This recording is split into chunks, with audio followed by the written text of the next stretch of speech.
Hoy quiero que hablemos respecto a este asunto. Jesús cristiano versus Jesús musulmán. Espérate que me pongo por acá arriba. ¿Por qué? Porque mucha gente dice que estamos bastante cerca de la gente del Islam, porque en el fondo, los que sean buenos del Islam son similares. Pero, ¿saben qué es lo que pasa? Que el Islam tiene sí sus mismos antepasados, supuestamente son hijos de Abraham y toda la cosa, que de hecho sí lo son según la Biblia, pero sus ideas... 1.000 millones de personas en el planeta ven a este hombre ha definido civilizaciones enteras. Lo de David se llama el canal. Para los cristianos, Jesús nació de una virgen, y para el Corán, sorprendentemente también. Sí, como lo escuchaste, en ambas religiones su llegada al mundo no tiene explicación natural. No un padre terrenal, sino un acto divino. En el Evangelio de Lucas, el ángel Gabriel le anuncia a María: el Espíritu Santo vendrá sobre ti y el poder del Altísimo te cubrirá con su sombra. Algo que en este lado del mundo hemos visto muchas veces en obras navideñas o en los famosos villancicos. Pero viajemos ahora al Corán, porque la Surah 19 relata el mismo evento. Un ángel le anuncia a María: tu Señor dice, eso es fácil para mí, haremos de él un signo para la humanidad. El resultado desde ambas perspectivas es el mismo. María concibe sin conocer varón, siendo virgen. Pero ahí es donde Walter White y Walter Blanco, básicamente. terminan todas las coincidencias. Porque en la Biblia el nacimiento virginal es el cumplimiento de una profecía que duró siglos. La Virgen concebirá y dará a luz un hijo y lo llamarás Emmanuel, que significa literalmente Dios con nosotros. Y para los cristianos, Bien, ¿conocen ustedes alguna virgen que haya tenido hijos?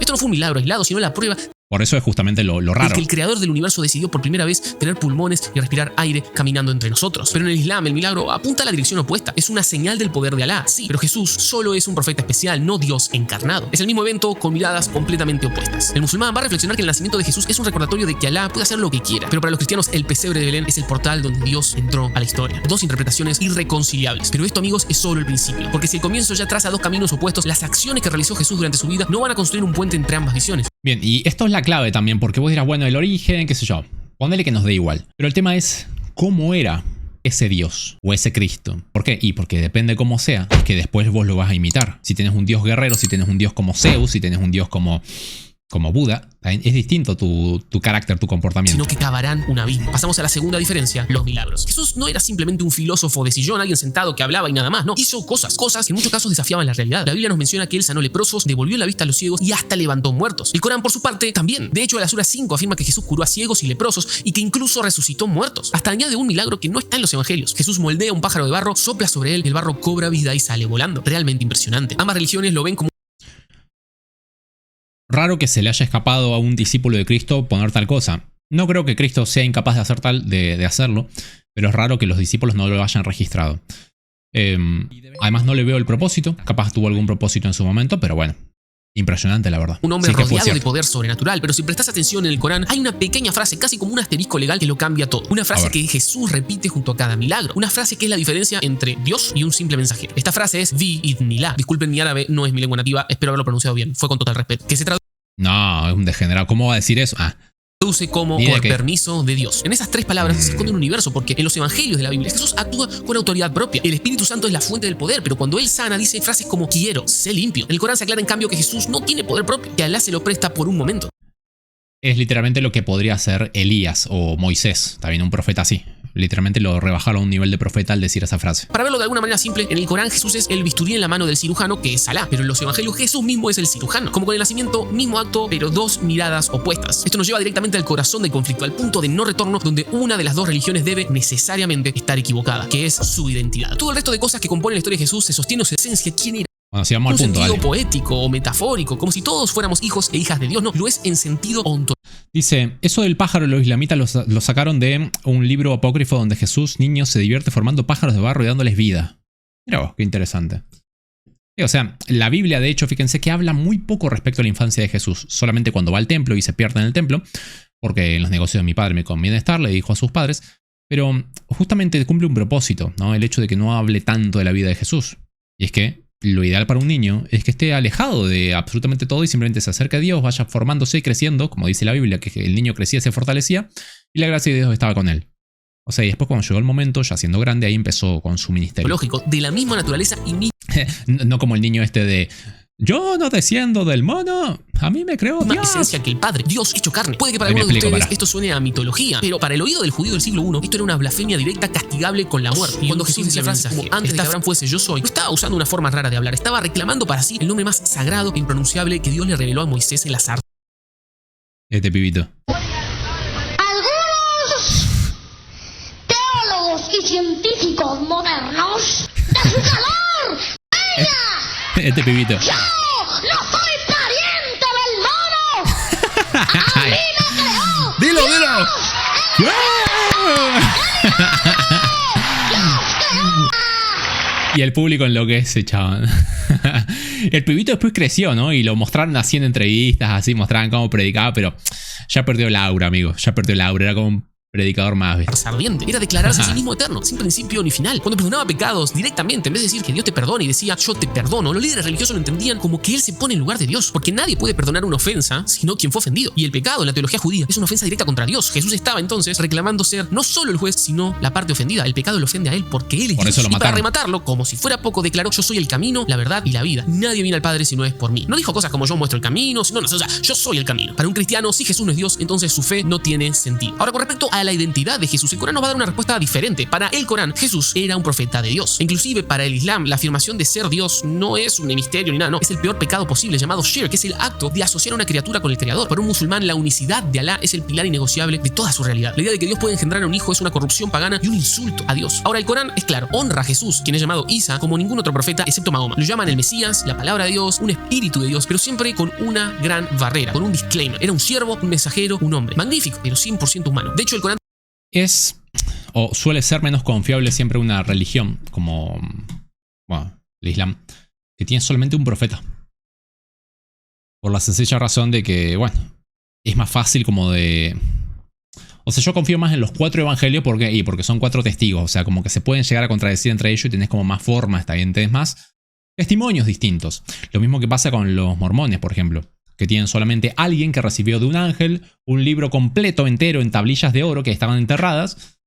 Y bueno, resulta ser que ese alguien era masón de alto grado, pero bueno. dice que en el día de juicio el propio Jesús será interrogado y negará No hay mal que enfáticamente por haber bien no pedido venga. jamás que lo adoren, distanciándose de lo que los cristianos afirman de él. Y por si no te diste cuenta, acá es donde no hay punto medio, donde no hay grises. Porque para el cristianismo la única forma de ser salvado es reconocer que Jesús es Dios. Pero para brutal y para mí defiende muy bien no puede ser simplemente un gran maestro. Bien, Porque un me maestro interesa no más- puede decir que es Dios. Por lo tanto, solo nos Espérate. quedan 3 opciones. Número 1, Jesús era un loco, un tipo que creía que era Dios, pero que era un Para. ¿Cómo vas a ser Dios? Número 2, Jesús era un mentiroso. Él sabía que no era Dios, pero los engañaba a todos para ganar poder, convirtiéndolo en algo como un demonio. Y número 3, era exactamente quien dijo ser el Señor de señores. Es un planteo muy interesante el que hace Bien, esto quiero ver. Así es el cielo de los musulmanes.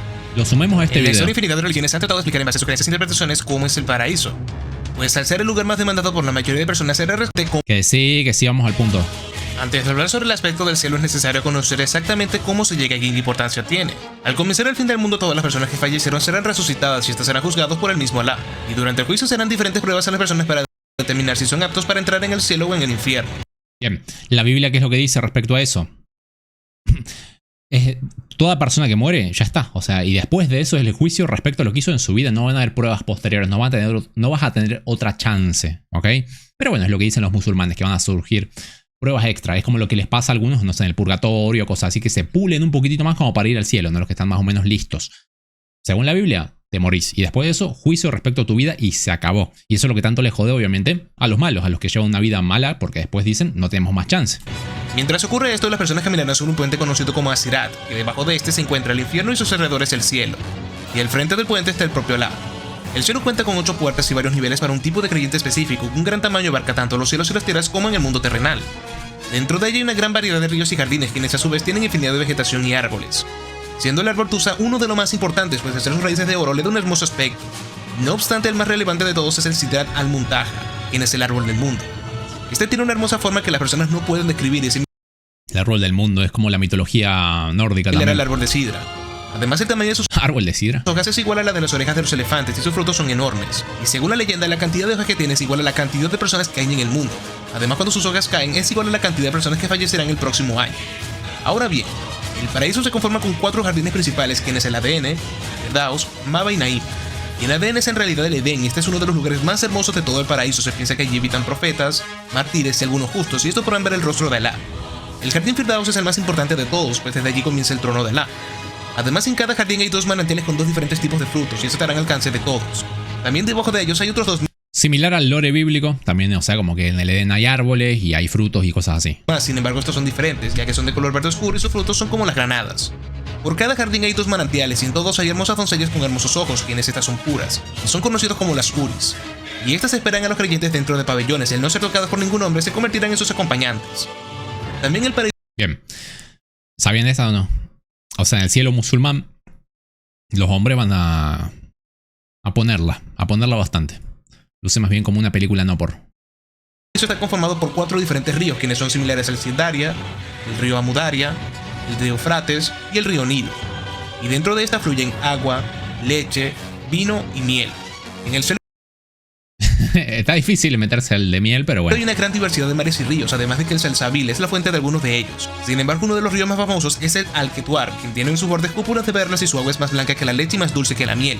Además, en una de las puertas del cielo está el río Barique y los mártires están en su orilla. A diferencia de otras religiones, no está prohibido el vino y este no emborrachará a las personas. Además de que diversos actos que en otros paraísos eran penados, en este está permitido. Como había mencionado, el cielo tiene diferentes niveles y dependiendo de cuán buena persona fuiste en tu vida, entrarás a un grado distinto. Quienes estén en un rango mayor tendrán un mayor gozo, en el caso contrario será inferior. Dentro de los rangos del cielo, el Wasila es el más importante de todos y yo lo evito exclusivamente Mahoma, pues al ser el profeta más importante del Islam y quien difundió más la religión es el más recompensado.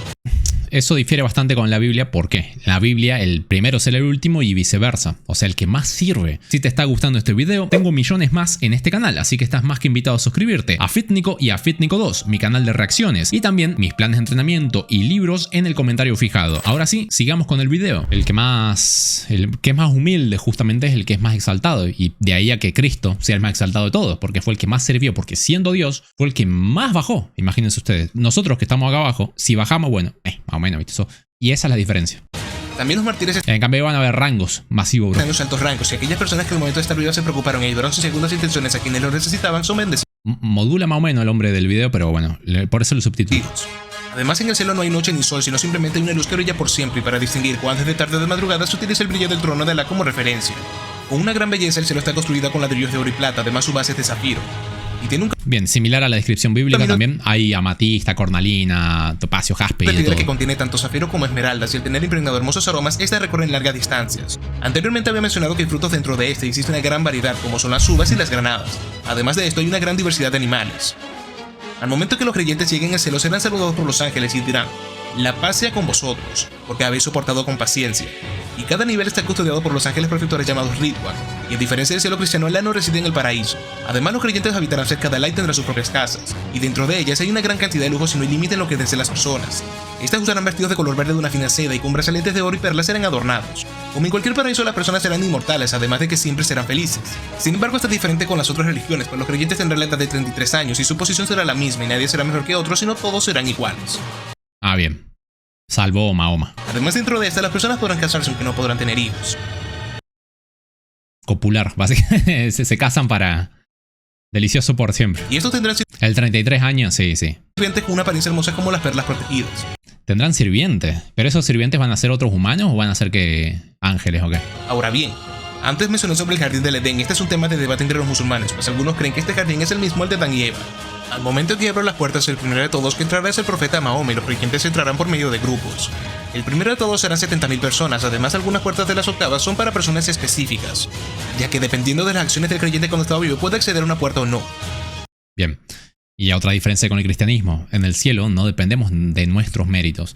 La única diferencia que va a haber va a ser que los que hayan sido mártires en el cielo van a tener podemos decir, un reborde rojo en su manto, en su ropa. Pero más allá de eso. La octava puerta nombrada como el Rayán es exclusiva para las personas que ayunaron en su vida. El Rayan.